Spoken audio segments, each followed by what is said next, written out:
డబ్బు, అనారోగ్యం, ఉద్యోగం, వ్యాపారం, అప్పులతో బాధపడుతున్నారా? మీకోసమే లాంచ్ యువర్ ఫ్యూచర్ ప్రోగ్రామ్.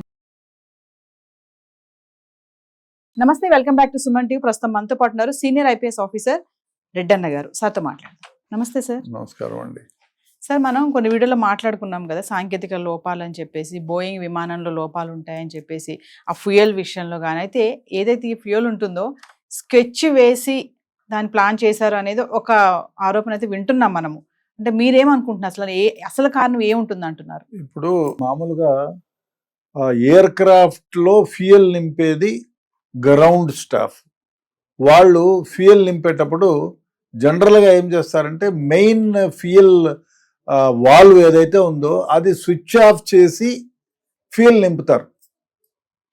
నింపి తర్వాత గ్రౌండ్ స్టాఫ్ వాళ్ళు ఒక్కొక్కటి చెక్ గ్రౌండ్ ఇంజనీర్స్ ఉంటారు, వాళ్ళు ఒక్కొక్కటి చెక్ చేసి ఆ లిస్ట్లో దాన్ని రైట్ టిక్ చేస్తూ ఉంటారు.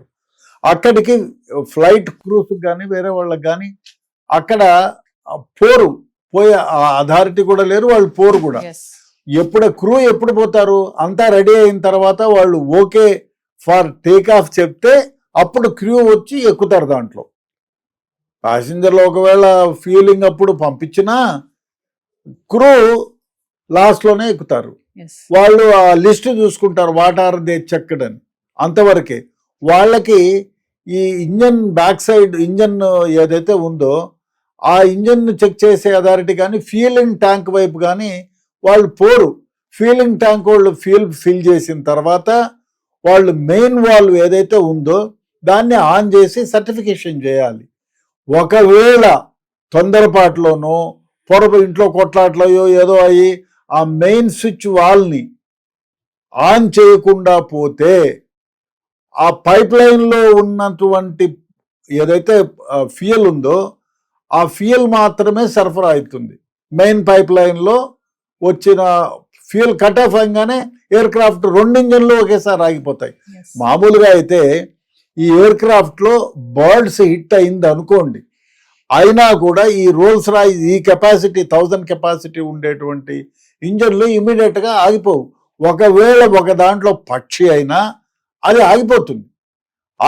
ఒక ఇంజన్ ఆగిపోయినా ఇంకో ఇంజన్ రన్నింగ్లో ఉంటుంది కాబట్టి నో ప్రాబ్లం, ఎక్కడైనా గ్రౌండ్ చేయొచ్చు లేదా టేక్ ఆఫ్ చేసుకొని ఇంకో డెస్టినేషన్కి పోవచ్చు, అది జరుగుతుంది. 2 ఇంజన్లు ఒకసారి ఆగిపోవు.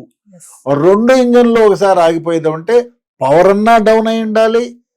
పవర్ డౌన్ అయితే తెలిసిపోతుంది పవర్ డౌన్ అయిందా అని. లేదా 2 ఇంజన్లకి ఫ్యూయల్ కట్ ఆఫ్ అయి ఉండాలి.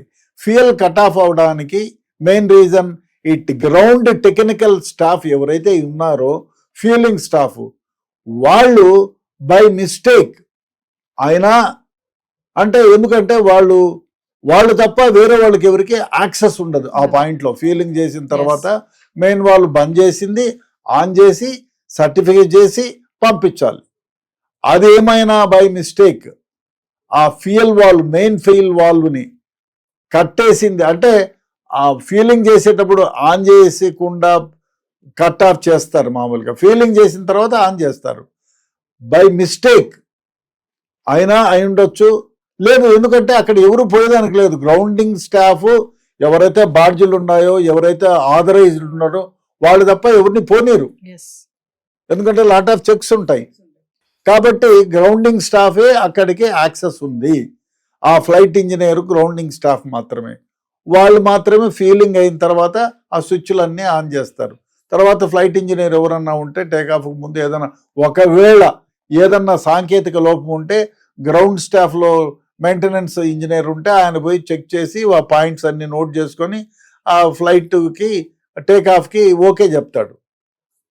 ఇట్లాంటి సందర్భాల్లో ఆ ఫ్లైట్ టేకాఫ్ అయితే కొంత దూరం ప్రయాణం చేసిన ఒక 40 నిమిషాలు 40 సెకండ్లో 30 సెకండ్లో 50 సెకండ్లో ఫ్యూయల్ అయిపోతుంది. అప్పుడు 2 ఇంజన్లకు ఫ్యూయల్ ఉండదు, ఒకేసారి గ్రౌండ్ అయిపోతుంది. అప్పుడు ఫ్లైట్ ఎగిరేదానికి స్కోప్ లేదు. అదేమైనా జరిగిందేమో, ఎందుకంటే అది దట్ ఈస్ పాసిబుల్. ఒకటి సబటేజ్ వల్ల కావాలంటే కొత్తోడు రావాలా, లేదా అక్కడ ఉన్న గ్రౌండ్ స్టాఫ్కి ఎవరైనా యాక్సెస్ చేసుకొని ఈ పని చెయ్యరా అని చెప్పి చెప్పి చేయించారా అదన్నా ఉండాలి, బై మర్చిపోయినా ఉండాలి. ఇది వన్ ఆఫ్ ది రీజన్స్. ఈ రీజనే అని చెప్పడం, this is one of the reason. ఎందుకంటే ఎయిర్క్రాఫ్ట్లో ఎప్పుడు మెయింటెనెన్స్ స్టాఫ్ ఉంటారే, గ్రౌండ్ స్టాఫ్, ఫీలింగ్ స్టాఫ్, వాళ్ళు ఫీల్ అయిన తర్వాత ఆ మెయిన్ వాల్వ్ని, అంటే 2 ఇంజిన్లకు పోయే వాల్వ్ని ఆన్ చేయాలి. ఆన్ చేసి దాన్ని మూసేస్తారు డోర్ని. ఆ విధంగా చేసినారా? ఆ విధంగా చేస్తే ఏమన్నా, ఎందుకంటే 650 ఆటిట్యూడ్ పోతానే కట్ ఆఫ్ అయిన 2 ఇంజిన్లు అంటే there may be that reason. ఇంకోటి ఏమిటంటే flight engineer gear take off మూడ్లోనే పెట్టినారు, ఆయన గ్రౌండ్ అయింది. వై? ఇది డెఫినెట్గా ఇన్వెస్టిగేషన్ చేయాల్సిందే. పవర్ 2 ఇంజన్లలోకి, ఇప్పుడు ఫ్యూయల్ కట్ ఆఫ్ అన్నా ఉండాలి, పవర్ వై నాట్? ఇప్పుడు పవర్ ఉన్నట్టుండి ఎందుకు ఇదయింది?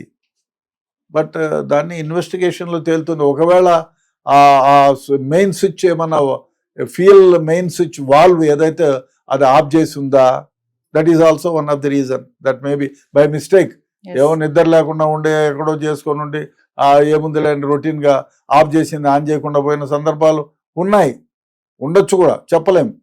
కాబట్టి ఆ విధంగా జరిగి ఉండొచ్చు.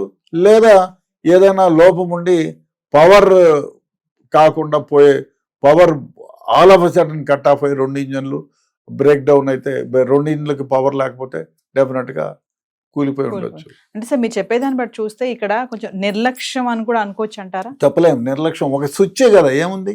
మెయిన్ వాల్వ్ ఏదైతే ఫ్యూయల్ ట్యాంక్ ఫుల్ చేసినప్పుడు ఆఫ్ చేస్తారు, ఆ ట్యాంక్ ఫుల్ అంతా అయిపోయిన తర్వాత సర్టిఫై చేసి సీల్ చేసేస్తారు.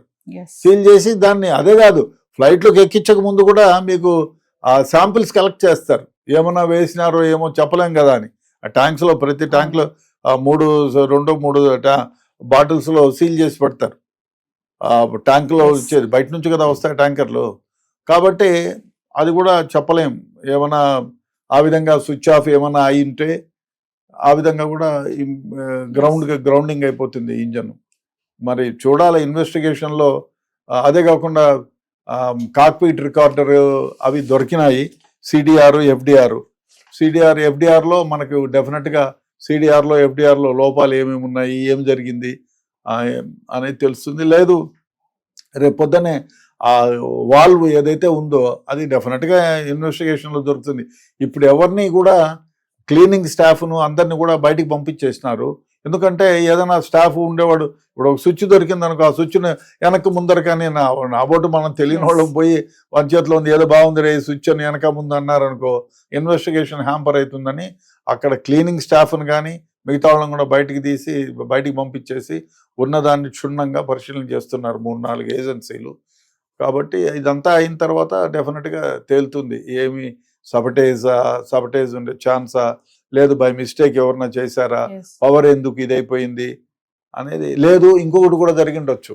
ఒకవేళ, అంటే ఇప్పుడు చెప్పింది ఏమంటే బర్డ్ హిట్ కాలేదు అని, గ్రౌండింగ్, ఇప్పుడు ఒక ఇంజన్ లోపం అయితే దాన్ని స్విచ్ ఆఫ్ చేస్తారు మామూలుగా.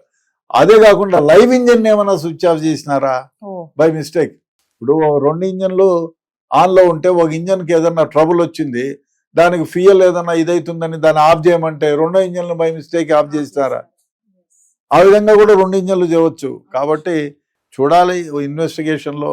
ఇప్పుడు ఇంత ఏజెన్సీస్ అన్నీ ఇన్వెస్టిగేట్ చేస్తున్నాయి కాబట్టి. అది కాకుండా కాక్పిట్ రికార్డర్ ఇవన్నీ కూడా మొన్ననే ఢిల్లీలో మన దగ్గరే ఎగ్జామిన్ చేస్తున్నారు, డీకోడ్ చేస్తున్నారు డిజిటల్ రికార్డర్ని కూడా. అవన్నీ బయటకు వస్తాయి.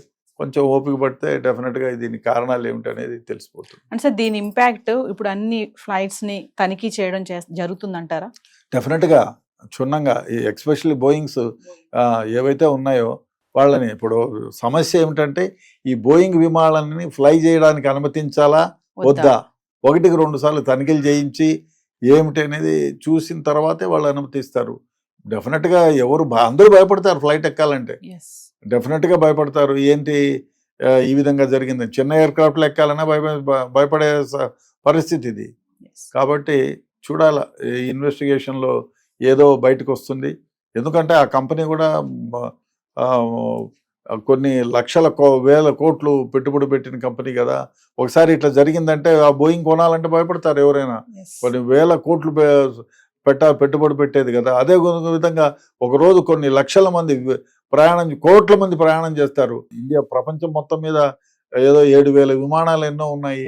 ఆ 7,000 విమానాలు ప్రతిరోజు కోట్ల మందిని ఎక్కి ట్రావెల్ చేస్తూ ఉంటారు. కాబట్టి డెఫినెట్ గా భయపడదు. ప్రపంచం మొత్తం మీద షాక్ అయిపోతుంది కదా. చూడాలి మరి ఇన్వెస్టిగేషన్ లో ఏమేమి బయటకు వస్తాయో, ఎవరి తప్పిదము, మానవ తప్పిదమా, లేదు ఎవరైనా కావాలని తెలియకుండా పోయి చేసినారా, ఇది కాకుండా ఏదైనా ఫ్లైట్ లో లోపమా, అది ఇన్వెస్టిగేషన్ లో బయటకు వస్తే తెలుస్తుంది. Thank you sir.